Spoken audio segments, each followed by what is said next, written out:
was during my time that we became the biggest show in the world. My first experience with The Walking Dead after I shot was going with my then girlfriend to Madison Square Garden for the premiere of season 6, and that's when I realized how big the show was. I vividly remember being sat in the audience before I'd been on the show, watching the season 6 premiere, and the whole place screaming, and honestly getting a bit scared. And I'm like, oh god, it's too late to back out now. It's kind of a cliche thing, but I really was like, oh no, everything's gonna change. But during that time, it was pretty wild, especially because I had the long hair and the beard. I remember asking Andy Lincoln, like, hey, is there anywhere in the world you can go and not be recognized? And he said no. Nope. But there was definitely like a Madison Square Garden surrounded by people.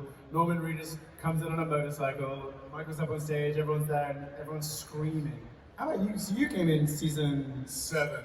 I was so upset because Abraham was one of my favorite characters. I show up for it was originally 7:03 for the second episode, and you were there. I thought you were just there to give off appearances. And I was like, oh, okay, good, he's alive. We do this scene where the whole group, and Ezekiel's sitting on his throne, and when I introduced you to everyone. Yeah, we were doing the rehearsal, and Christian was like, we lost number 1, we lost number 2. Like, she was just being funny about it. So I actually didn't hear Abraham and Glenn until we were rolling. I was like, I'm really upset about these people I've never met before, you know, but I was, as a fan, I was like, no, he was there though, you were on set. We were talking about being crew members before the day. I was like, what is? But when we came onto that, I was with Kari, Ezekiel, so the entire time, he's like, dude, I gotta wear this wig, so I gotta hide the whole time, and so we kept just throwing his jacket over his head, and I'm like, do people really, is it really this big of a... Yeah. So we're just like covering with the I have photos of Kari just lying on the side of the bus, or the transpo vans, just like hiding through the tinted windows. I'm like, this is that, but apparently then, of course, there were photos, and then here's King Ezekiel. I'm like, oh, all right, well, I guess we messed that up, but it was still... Yeah, I was being hit by umbrellas and all that kind of stuff, and some of the fans figured out it was me because Stephen Young followed me on Instagram. It was so wild at that time. Everyone was really on top of all of the stuff that was happening with every member of the cast, and we all had fake... I found an old call sheet. I have a call sheet from my first day on the set. I was trying to figure out everyone's code names again, because I couldn't remember who everyone was. Like, what was your opinion? I went with Picard. Kari went with Spock, so I was like, I'll be Picard. What was yours? I was Marvin the Martian. And I was Indiana. I wanted to be motherfucker, but production told me Norman wouldn't allow it. Because obviously he would be like, what do you mean? I want to be motherfucker. So Michael, officially, you died in season 7, episode 1. Cooper, you came in season 7, episode 2. Do you think that it was clear that he was going to be your replacement? You couldn't have the big personality of Abraham and the big personality of Jerry exist at the same time? It would have worked. It worked great. It would have been awesome. Yes, it's about storytelling. Even Kirkman did it. He wanted to remind everybody that the world wasn't a safe world.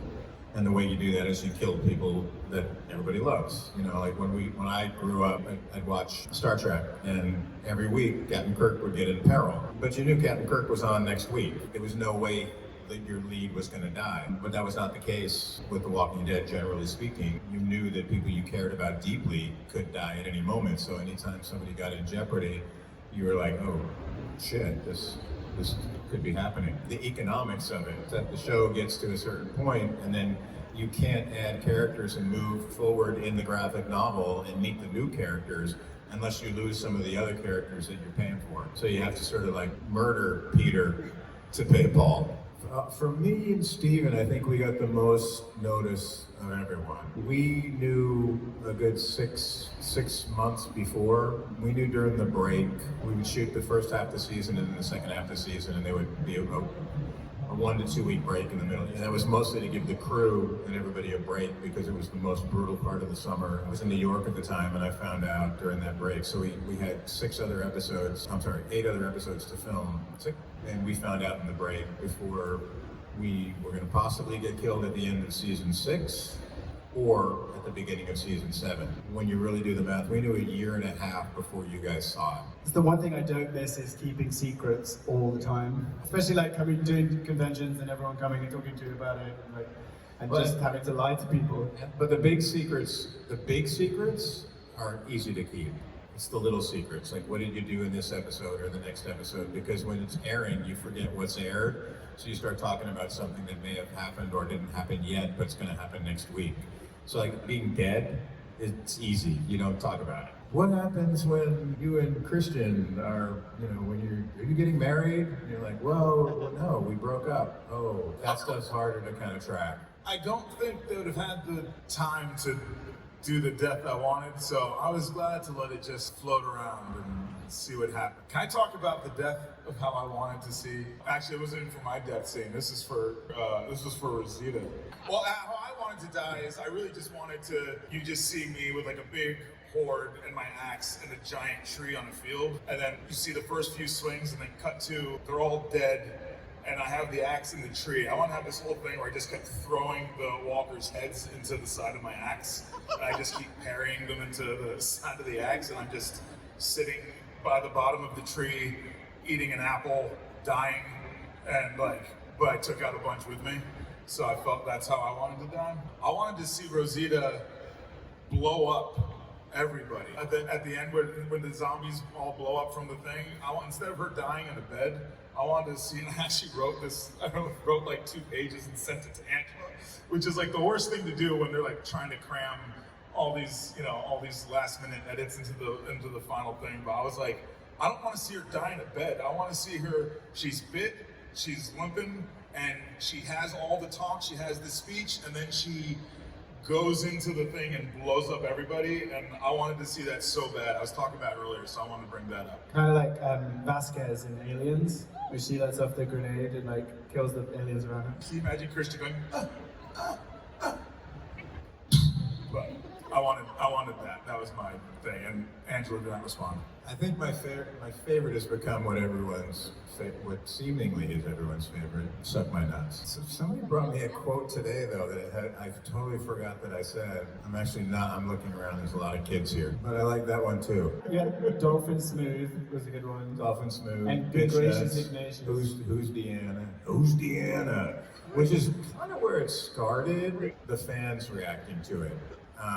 It really started when you first meet him. I don't give a monkey's left nut, and who, like, you killed the damn truck. How do you kill a damn truck? The Who's Deanna line came because it was so ridiculous. We had this group of 15 people who were coming into Alexandria. Everybody has dialogue, and they're all up by the front.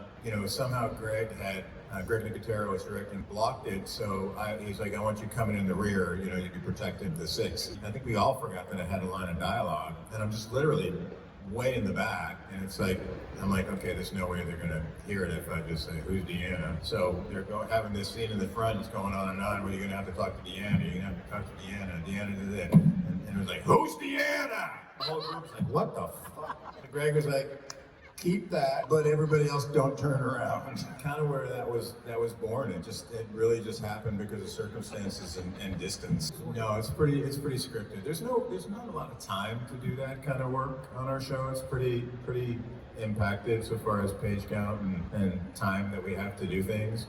There's a couple people that do mess around. I don't want to shit on anyone's process. But work like that is not necessarily appreciated in a 1-hour drama. It's suited more to doing a comedy because that's how the schedule is built around it. So if you have any questions or suggestions, the hope is you bring them to the writers earlier so you can banter it back and forth with them first, and then they will write it into it. That's not to say that things don't happen because of the way blocking is, or you get to a physical location and something has to change. Things do change all the time.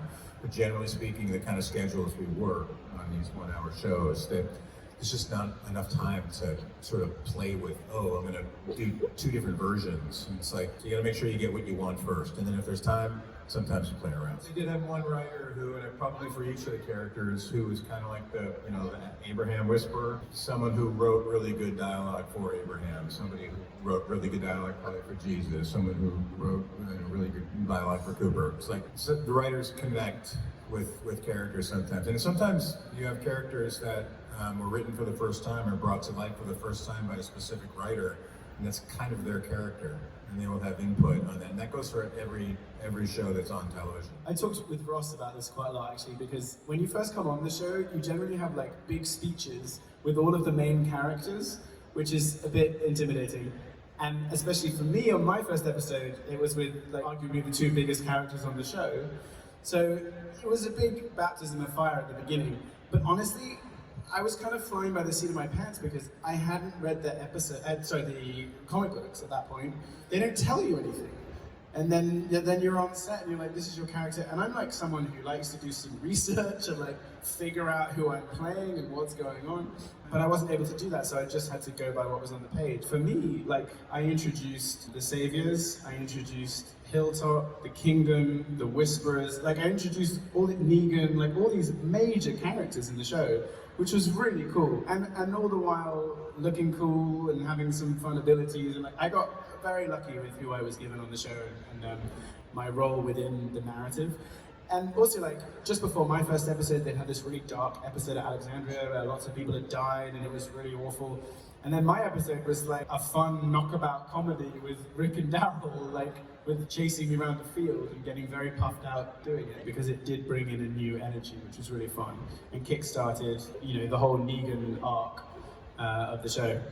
But yeah, at the beginning, I had no idea what I was doing, to be honest. It was like, they put me in this cool outfit, and they told me just a little bit about the character, and they were like, just do it. Tell them a little bit about the cool outfits, because the three of us actually had the opportunity to really look cool with our long wool trench coats. Yeah, in Georgia, 102 degrees, 87% humidity.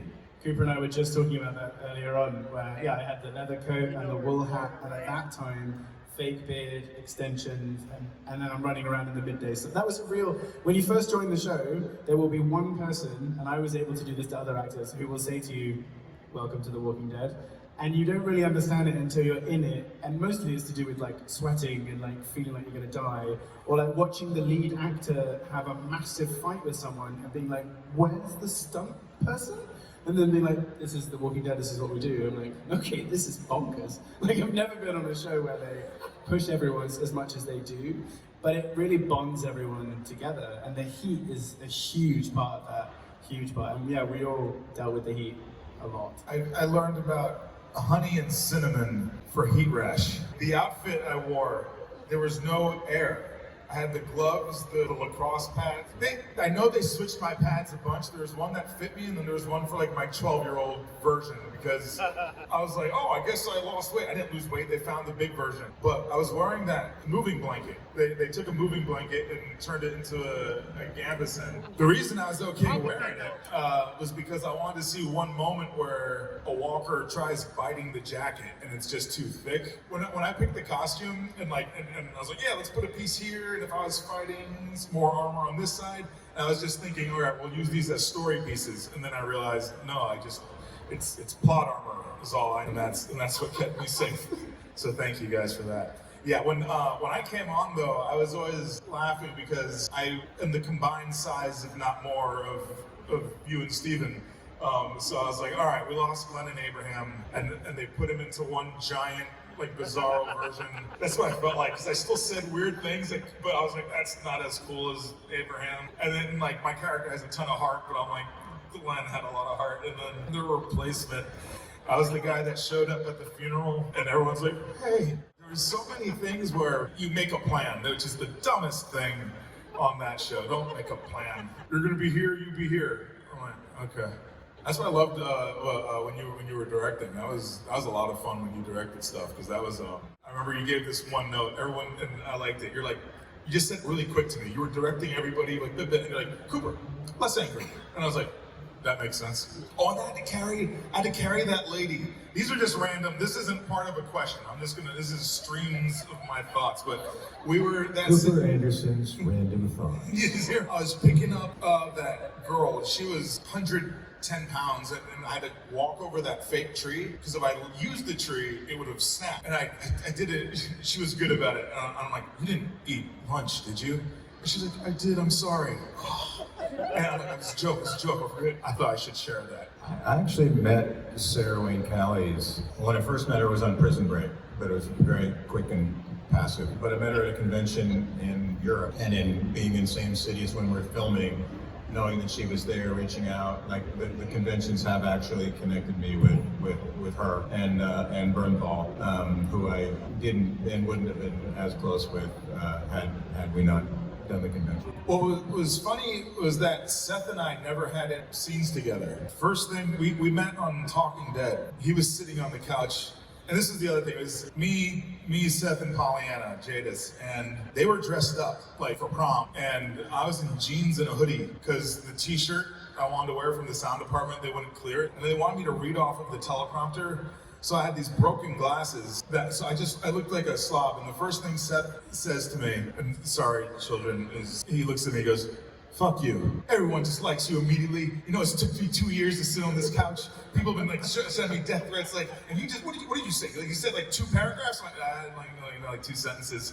And then he was, I don't know why they feel that way, angry Seth. he and I get along like really, really well, so I just been all over the place. And then I'm like, we've never had a scene. Maybe sometimes we'll be like in the group scene where he's over there and I'm here, but that was it. We may have been on camera together, but you know, but you were directing and you were. But we didn't work together, so we really hung out, and I got to know you more. I mean, when yes, directing, but also more the conventions. Yeah, that kind of thing's like a joy. I love getting to, I think that's also what bonded the cast and what made us a little stronger, is because you can't do a lot of that connection and a lot of that work while you're on set. And so because we got to know each other, I mean, my first con was with you 8 years ago, and just getting to know the person. So now I can look at somebody and you can see that there's a history, that like we still know each other even if we don't have to have this dialogue, and that's a really cool thing about the conventions as well. We did have like these worldwide adventures.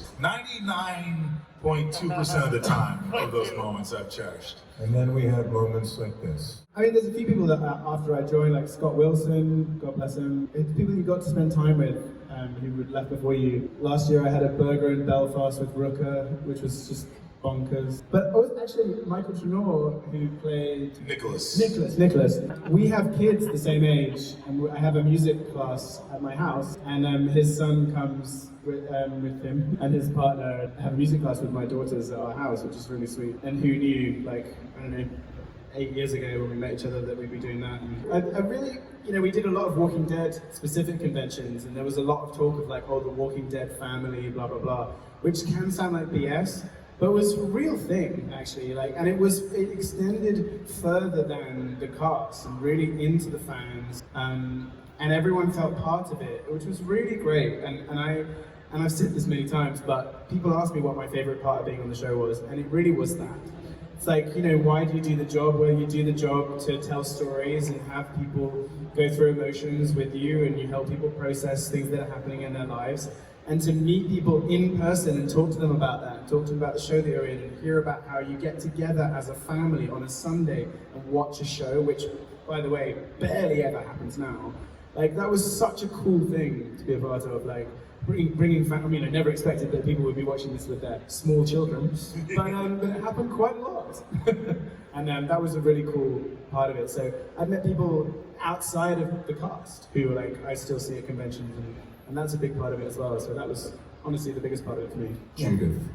Everybody took care of her, they fed her. It was perfect. I don't know, I never really thought about, I always liked Stephen, I always liked Glenn, and I always liked, you know, that relationship. Anything that, like, because the show was so, like, set in a different world, and walkers and all that kind of stuff, anything that grounded it in some kind of reality was always very useful in a lot of different ways. And I thought Glenn and Maggie's relationship was always very true. And I feel like the show changed when Glenn left because of that, you know, because it was a very true and earned relation, and it's hard to replicate that. And it was a lot to do with Lauren and Stephen, and just how they met, and how the show was at the beginning, and then the show became this huge thing, and it was very difficult to bring in new characters that were as grounded and real. And it was mainly because you were with those characters from the beginning of the whole thing, and you followed Glenn from when he was, you know, a pizza delivery boy and through it. And when those characters started to drop off, then it became harder to ground it. I'd have played Gabriel so that everyone could have seen that a character could have been loved immediately. But we never would have met you because you wouldn't have fed your congregation. We really love Seth. I mean, I feel like with Jesus there was always more to be told. Like you didn't really ever find out that much about him. And I think there is an interesting story there. I don't know, I'm not getting any younger. And, I mean, I certainly am not immediately capable of doing all of the physical stuff that you do. I mean, I could do it, but I need a lot more of a warm up. But I would go back and do it, I think. But I don't know, I think it needs more than one episode there, and I don't think they would be down to do that. But I do think there is something in Origins, 100%. Yeah. Like Walking Dead Origins. I don't really understand why they haven't done that. It's kind of a no-brainer for me. Because the network doesn't think that the fans want that. We do! Really? We absolutely do! It's an actual thing. I hope I'm quoted in some paper sometime when yes, AMC doesn't believe that the fans would be interested in origin stories. You really can't make up that statement. But they did it with, didn't they do it with Alpha?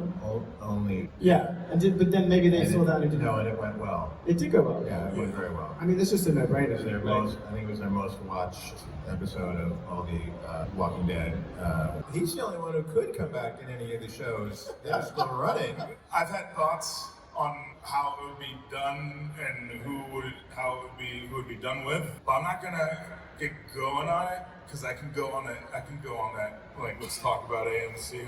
I don't want to get on that train at the moment, but yeah, I would, but I don't think I would. I would on my terms. So it's not happening. If it was like a super epic tale that got into things that we hadn't gotten into before, yes, but I don't think that's happening. I think it would be like, it's such a no-brainer, like to show like you and Ezekiel and what you were before and how you met and like how you ended. I mean, the fans would love that. No, where you got the tiger from, like how that happened, you know. Yeah, there was a talk. There was a talk. So there's one scene, I can't even remember what episode it is, but like Scott Gimple, who's like the guy who really was running the show when I joined, was like, okay, so there's a sequence that happens in the show, and everyone's running out of the front door of the hilltop. Can you like pin a walker by his neck up against the wall with your foot? And I was like, first of all, I'm 5'8". Okay, I could get my no. I think I ended up like doing like this. But he wanted, can you just like do that? I was like, no, can you give me like a month to like practice that? There was like some kind of complicated stuff. There is also, in the big fight sequence that happens at the hilltop where I'm kicking a bunch of walkers in the face and that kind of stuff and jumping over fire and all the stuff that Jesus does. There's one bit where I rebound off a trailer and kick a zombie in the face, a walker in the face. We shot it from a couple of different angles. We decided that we were going to shoot it from behind the walker, and so I was going to make it a knee to the face. So from that angle, from behind the walker, with distance, like it looked like I kneed him in the face. From the other angle they shot, you could see there was this much distance between me and his face. So they CGI'd the rest of my leg in. So if you watch that and you see me kicking a walker in the face, it looks great, and I'm very happy with what they did. But that's not my leg. His leg is like 11 feet long. The hardest thing for me was the children running. I had these two kids, and they're great. One was 3, the other was 6. And I just did a movie where I was working with a bunch of kids. The lesson I took away from that is shoot the rehearsal. Let's just see what happens. Shoot the rehearsal. So we do 2 rehearsals, and then when picture's up, we're shooting it. The kid just walked off. Like, I'm supposed to release these birds for the fair where everyone loses their heads. The kids are gone. They're there in the wide. They're gone. They left. In that same episode, I had to. I was like crawling like I was like a horse, and the kids were on my back, and they wanted to keep plopping onto the grass. So they just kept falling off of my back. And the director, she says to me, "Cooper, can you keep them on your back?" With my hands on the ground. What? Like, I don't. No, I can't. So I learned. I felt bad because I really like Micah and Autumn, but I had to throw them a little bit. No, I would leave after we did the take. I would walk away because then they would get so used to you, and then they're like, "Let me see this," and I can, that's fun for me. But I'm also like, "All right, we need to get this." So I learned. I felt so bad. I would have to leave the set after we did the take, and I would come back, and then they'd be all over me again, and then we would film, and it looked natural. But that definitely took a few cracks at to figure out for sure. There are no specific hard things. It gets weird, and these guys will agree. Like the hard stuff is the fun stuff, but the weather for me was the hardest thing. Those, especially July, August, just the heat. I just don't operate well in the heat. Awesome. Total professionals, really great guys. Pretty good. Norman's not as fast as me, couldn't catch me in a field. Andy's great. Say we're from the same place in England. Very odd to have a conversation with him in our American accents talking about our kids and stuff, but lovely. No, I loved it, but neither of them couldn't really hold my axe longer than 10 seconds. So I didn't watch the show before I joined, so I wasn't really aware of much of that. And it was only when I started doing conventions that everyone who was coming up to me was like, "Oh, we're not sure about you." I'm like, "Really? I'm called Jesus." And I'm like, "Really nice. What are you talking about?" But yeah, at the beginning I was quite surprised by lots of people were like, "Oh, I'm still not sure about you." And then I watched the show and I realized, because they've been screwed over so many times by so many different people, I completely got it there. But at the beginning that was quite surprising to me, because I'm like, "What do you mean? He's really nice." And yeah, he stole the truck, but like they do the same to people all the time. And but in the end I won everyone over and people love Jesus. I like my first episode and my last episode. They were both kind of high impact in different ways. My favorite scene was the scene where I say goodbye to Josh, because I was saying goodbye to, we had come on the show together from the beginning, and so I was saying goodbye. The two characters were saying goodbye, but the two actors were also saying goodbye. And he's one of my closest friends today, so. I had one with Kari. We had this Ezekiel Jerry goodbye scene, and I honestly thought it was our last time seeing each other. And then right after we do the scene, like, "Oh, you know, you guys are going to see each other again, right?" No, did not know that. Like, I assumed it was like this is our parting. But yeah, the cave. They built an entire cave around me. The whole thing was built around my body because I was the biggest one. So knowing that I went into a place like this, caves that they can lower and everything, built around my giant body, which they didn't account for the wardrobe and the armor and stuff. So I did get stuck. My sword was literally getting stuck on that thing. So yeah, that was my favorite episode. And the Ren Fair stuff, that was a blast. I had shot there 20 years prior. We were stealing shots for like a little movie with our DVX 100. We were stealing all these shots at the Ren Fair, and then 20 years later, "Oh, we own everything today." So I broke a door because I was getting tired of having to close the door, and it looked great because I actually broke it, and then they were able to, "Yeah, let's get some fingers in there." And I was like, perfect. So yeah. I love my death and I love how it went, but I would like to have seen the relationship with Aaron and Jesus play out. He like lives to the end in the comic books, and there's a lot more that's not been in the comic books. Jesus has a fight with Negan, and like there's a lot of stuff that didn't happen that I was kind of prepared to do. I would have liked the Negan fight to have happened. Yeah. At the end of season 10, the actual season 10 where Beta dies and all that, I wanted to do a moment where me and Ryan fought. I wanted a Jerry Beta fight. I thought it was cool that these are the two right-hand men. I wanted Beta to really mess up Jerry, and then right as he's about to die, that's when the whole Negan and Daryl thing happens. But I wanted to just can we have a big guy fight, like muscle and tall, just bulky football player looking dudes just going at it. I would have loved that. Not involving me, I would have loved to have seen Herschel go throughout, because I feel like we lost a lot of from that, having some of that generation on the show from that perspective. From a personal standpoint, I'd love to have seen Abraham and Sasha go a few more episodes into all-out war so we can see the two of them operate together as soldiers. I'm not all caught up on everything, but my favorite so far is the Daryl Dixon show. I just like the look of it. The shooting in Europe, it's like looks like they point the camera anywhere, and it's fucking amazing.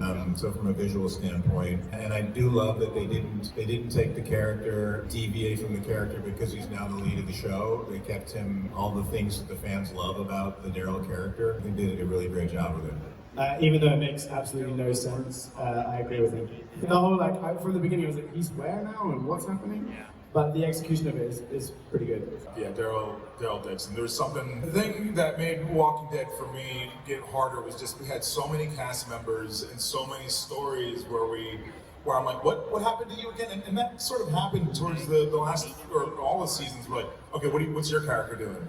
Oh, right. And so we had to do these catch-ups. So it's sort of nice to just be on him and him make his judgments and us know his reasons, but for them it's like a cowboy, you know, like they don't know his deal. So For me, the most shocking scene was when I said, "Oh, look at you, you're a damn mess," and I hit her in the head. They have what they call basically a balloon, a head with a balloon filled with blood. It's a big blood sack. Greg said, "Okay, we're gonna do that last because when this thing hits you," and I literally looked like Carrie. It was like we were done shooting. Once it was like, boom, got it, great, cut, everybody go home, because there's no recovering from that. Like you have to do it last, and I had no idea, because it was pretty early on in the show for me, no idea that it was going to be that brutal. this goes back to when I was a boom operator, when I did second unit booming on the show. One of my first experiences on the set was season 3. You know, I have my sound cart and I'm, you know, on this flatbed and we're going through the fields at the prison.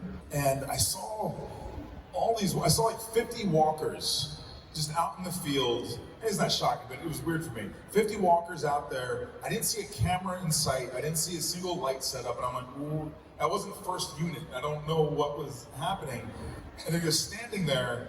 And then I wave. I don't know why I did this, but I wave to the walkers, and then they all turn, and I see like half of them have cigarettes. So to me, that kind of, I'm like, okay, they're not real. These are people. So I don't know if it's shocking, but it was sort of like, okay, it sort of gave me like a flavor of what I was coming on to from there. I think going back to Michael finding the heat difficult, my first episode running around in that field in the midday sun in July was completely insane. My wife doesn't deal with the heat very well, and she cannot believe that we do these things. She's like, well, what do you mean? Like, I would just say no. I'm like, well, you can't. It's your job. You have to do it. And so, yeah, running, like, no one in their right mind would ever put on a leather coat and a woolly hat and run around in a field in the blazing sun in July over and over again.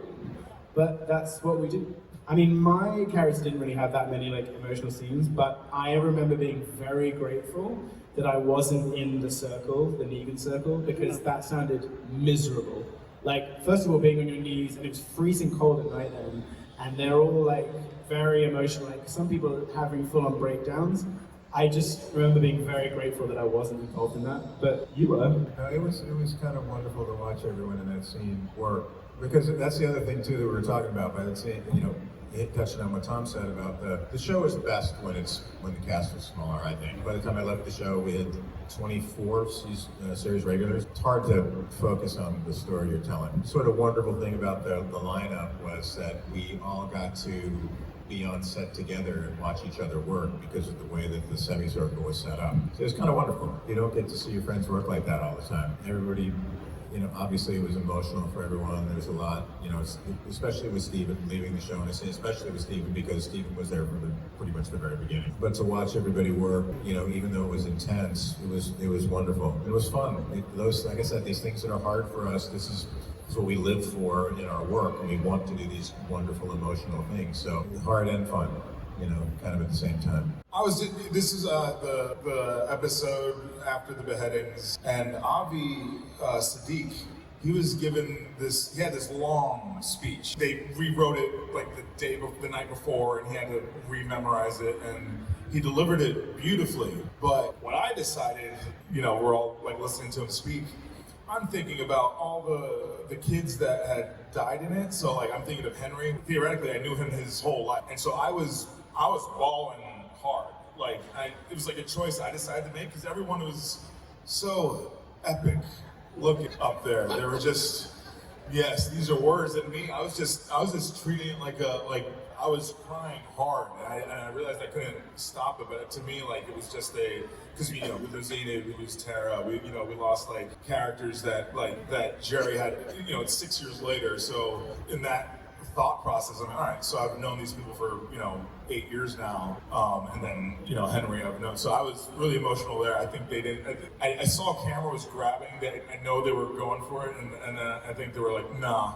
Everyone needs to be tough here. And to me, that was just, to me, a character can be tough when we need to be tough, and I didn't see why we had to be tough during this, essentially this, ceremonial, funeral speeches, so yeah, I got emotional, man. Red face, little snot, beard turned green, it was fine.